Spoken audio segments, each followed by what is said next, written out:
Hey there, and welcome back to our deep dive. Hey, good to be here.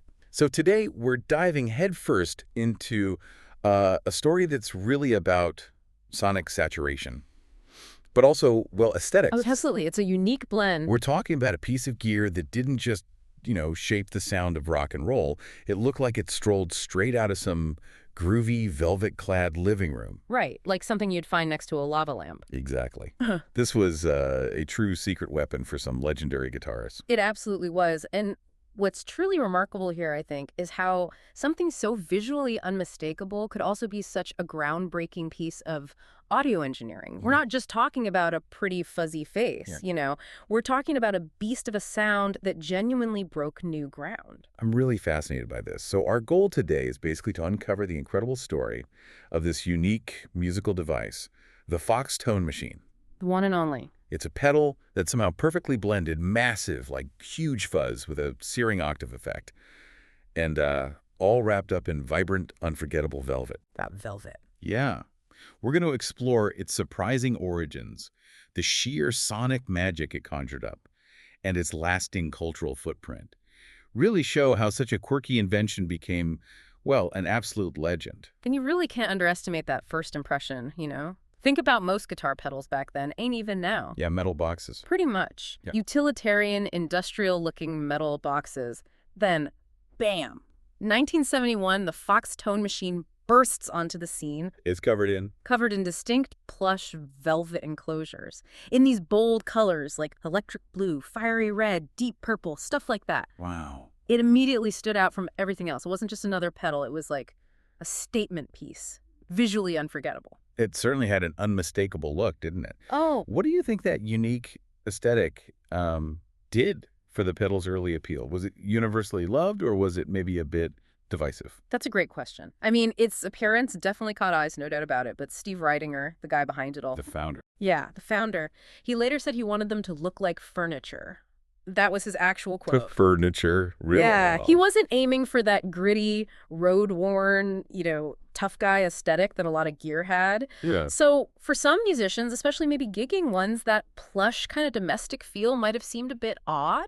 Maybe not very durable. Potentially, yeah. A bit of a concern for throwing it in a van every night. But for others, it was pure personality. A rebellion against the norm. That's a fantastic detail, wanting them to be part of the decor. Yeah. But here's where it gets truly interesting for me, or one of the interesting parts anyway. Okay. The visionary behind this whole operation, Steve Reidinger. Hmm. You mentioned him.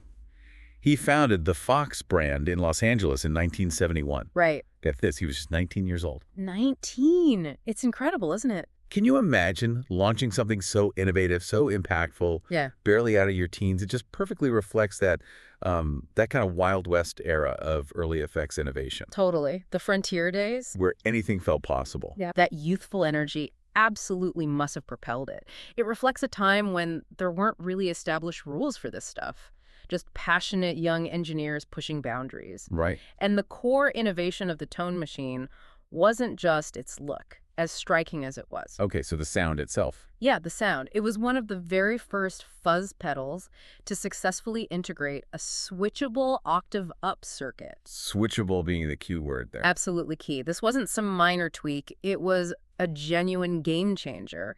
It gave players both that gargantuan fuzz saturation and those unmistakable piercing octave effects, all in one unit. Two distinct sounds. Exactly. That duality made it incredibly versatile, a true secret weapon for its time. I'm genuinely curious about the guts of this thing now. You mentioned that groundbreaking octave-up circuit. What was actually going on under the hood, technically speaking, that made it so special? Well, the fuzz core itself, it drew inspiration from late 60s fuzz circuits, stuff people might have already been familiar with. Okay, so not entirely from scratch. Not entirely, no. Those were already producing some incredibly gnarly tones. But Steve Reidinger made a very clever decision. He used silicon transistors. Ah, silicon versus germanium. Precisely. This wasn't just a technical upgrade on paper, it was a practical game changer for musicians. How so?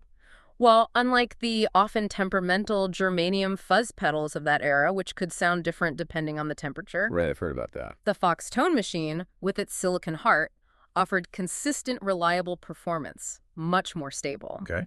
That stability meant guitarists could actually depend on getting that wild sound night after night, gig after gig. It made it a viable tool for serious touring artists, not just a studio toy. So familiar foundation, fuzz-wise, but with a modern, well, modern for the time, more robust and reliable engine. You got it. And then came the real magic trick, that octave up.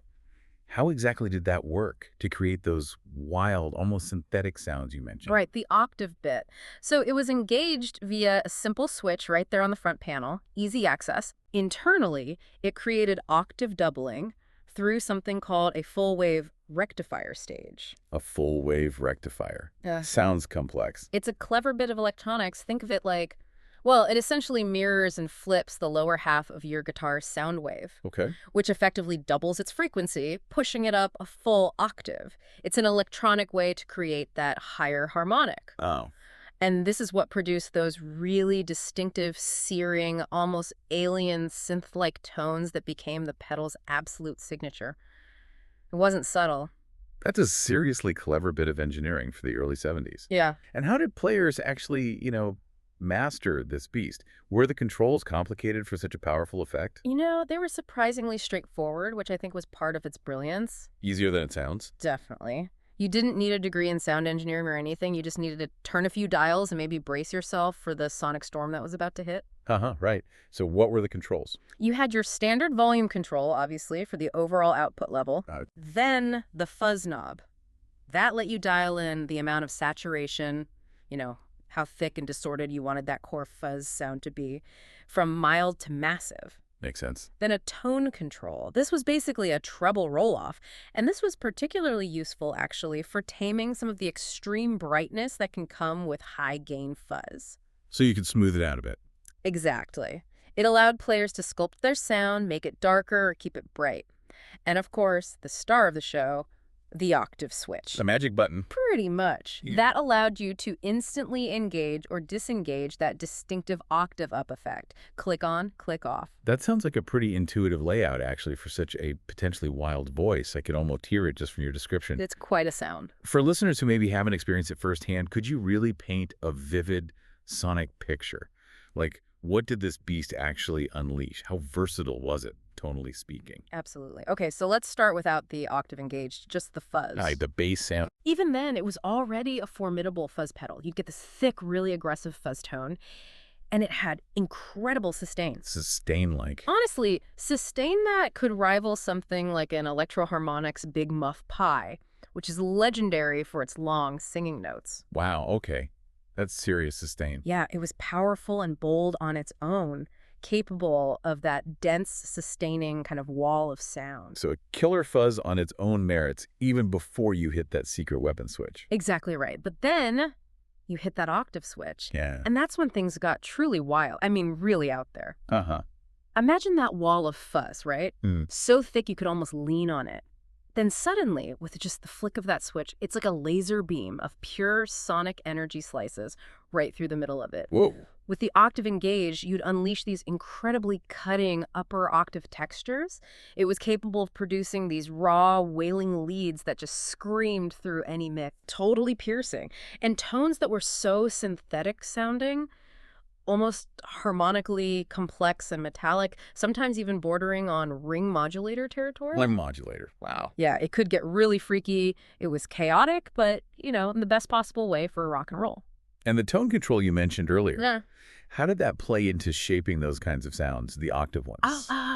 Yeah, the tone control was still really key there. It allowed players to sculpt that chaos a bit, maybe rein it in if needed. So tame the beast slightly. Exactly. Or let it run wild. You could dial in anything from a darker, almost doony octave fuzz, which would be perfect for heavy, sludgy riffs, to a much sharper, more cutting tone. Right. Ideal for those piercing leads that needed to just blaze through everything else. It gave players a surprising amount of control over the character of the fuzz and the octave, whether it was thick and chewy or bright and incisive. Incredible range, really. So we have this visually striking, sonically unique pedal born from a teenage visionary's idea. What's the legacy here? How did it go from being this, quirky invention to an icon that still echoes today? Well, the timeline itself is quite fascinating. The original Fox tone machine, the Velvet Yeah. ones, Yeah. those were produced roughly from 1971 to about 1978. Okay, a decent run. A decent run, yeah.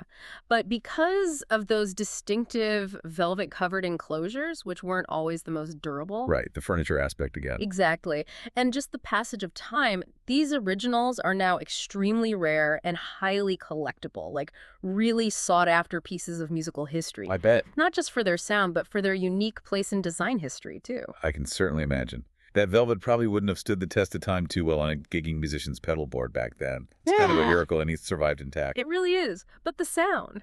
The sound was just too good to stay buried forever. So it came back. It did. In the late 1990s and into the 2000s, Fox itself actually reissued the Tone Machine. Oh, the original company. Well, under new ownership, but crucially, Steve Reidinger himself was involved in those reissues. Oh, that's important. Hugely important. It ensured the original circuit was faithfully preserved, but beyond even the official reissues, the design basically became a blueprint for countless others. The clones started appearing. Oh, yeah.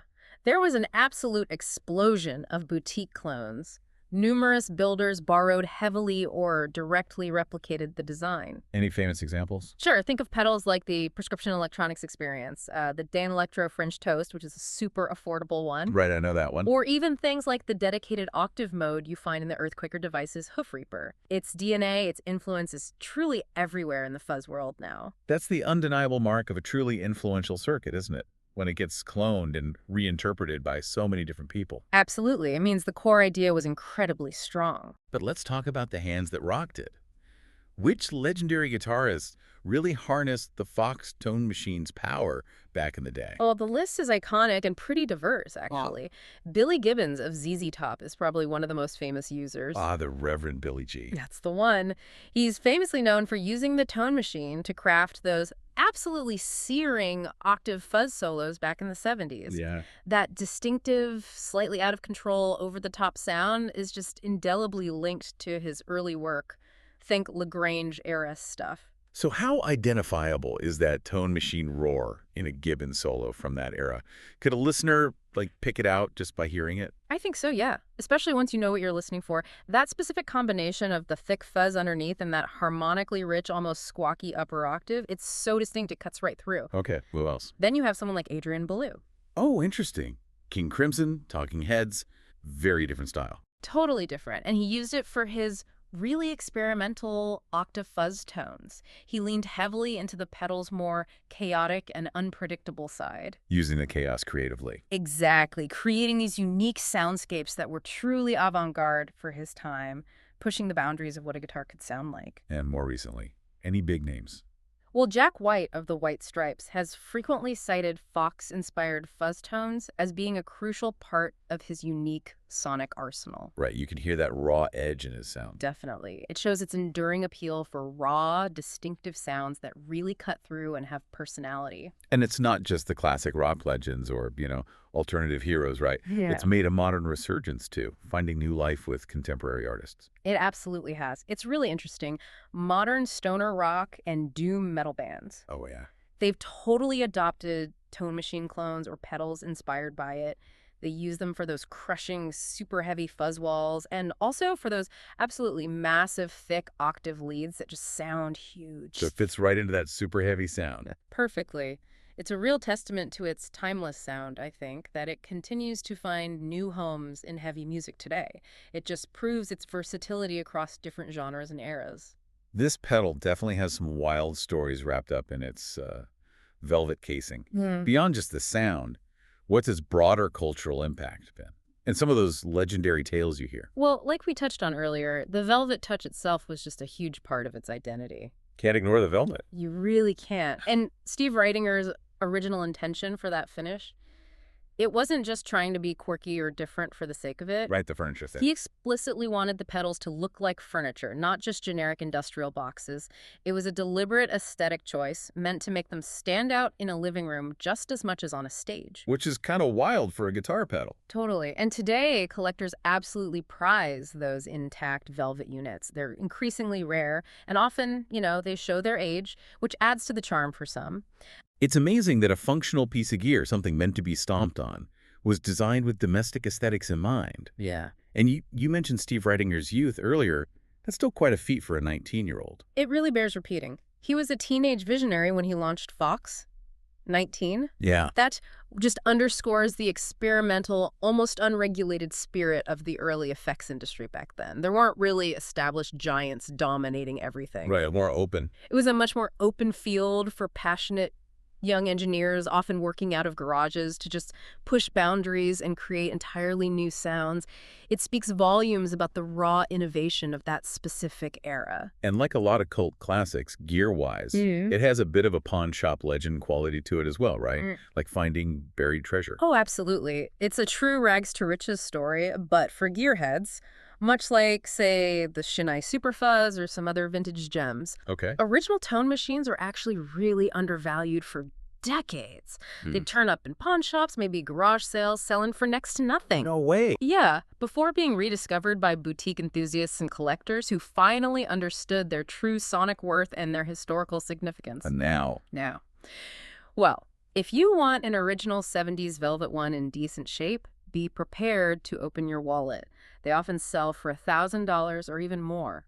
Wow. A far cry from their forgotten past in the bargain bin. From the pawn shop floor to a four-figure collector's item. That's quite a journey for a little velvet box. And what about that clone explosion you mentioned? How did that really spread its influence, moving it beyond just the collectors and vintage hunters? Yeah, that's where its true democratizing power really came in, I think. How so? This distinctive octave fuzz circuit, it became a blueprint. Honestly, one of the most widely replicated circuits in pedal history. So readily available. Exactly. This meant that its unique sound wasn't just limited to those lucky few who could afford or find an increasingly rare, increasingly expensive original. Right. Even ultra-affordable clones, like that Dane Electro French Toast we mentioned, which you could pick up for like $30. Yeah, super cheap. It brought its characteristic tone, maybe not exactly the same, but that core sound to bedroom players all over the world. So anyone could get a taste of it. Pretty much. This truly democratized access to what was once a rare kind of boutique sound. It made it accessible to almost anyone with a guitar and an amp, and that really solidified its place in the overall sonic landscape. So to sort of recap this deep dive then, we've explored the Foxx Tone Machine's fascinating dual identity. Yeah, quite a character. A legend that combined this gargantuan sustaining fuzz with a truly unique switchable octave-up effect. All housed in that unforgettable, maybe impractical, velvet-wrapped box. Unforgettable for sure. It was beloved by guitar icons like Billy Gibbons, rediscovered by passionate boutique builders, and then endlessly cloned, making it one of the most influential and distinctive fuzz circuits ever built. No question. It really embodied that secret weapon mentality, didn't it? Something special you pull out. It truly is a fascinating story, a perfect storm of quirky design and groundbreaking sound. Definitely. And if we kind of connect this to the bigger picture, maybe leave our listeners with something to think about. Okay. It raises an interesting question for you to consider, doesn't it? How could a single kind of quirky innovation born from a teenager's bold vision, no less? Right. The 19-year-old factor. How could that not only leave such a distinct sonic footprint on decades of music history, but also become both a highly sought-after collectible and an endlessly replicated circuit that's still relevant today? Yeah. What does that tell us? What does this tell us about the enduring power of unique ideas, maybe, and that constant quest for distinctive new sounds in music? Yeah. A quest that's clearly still going on. Something to chew on. The hunt for the next velvet box, maybe. Maybe so. A great place to leave it.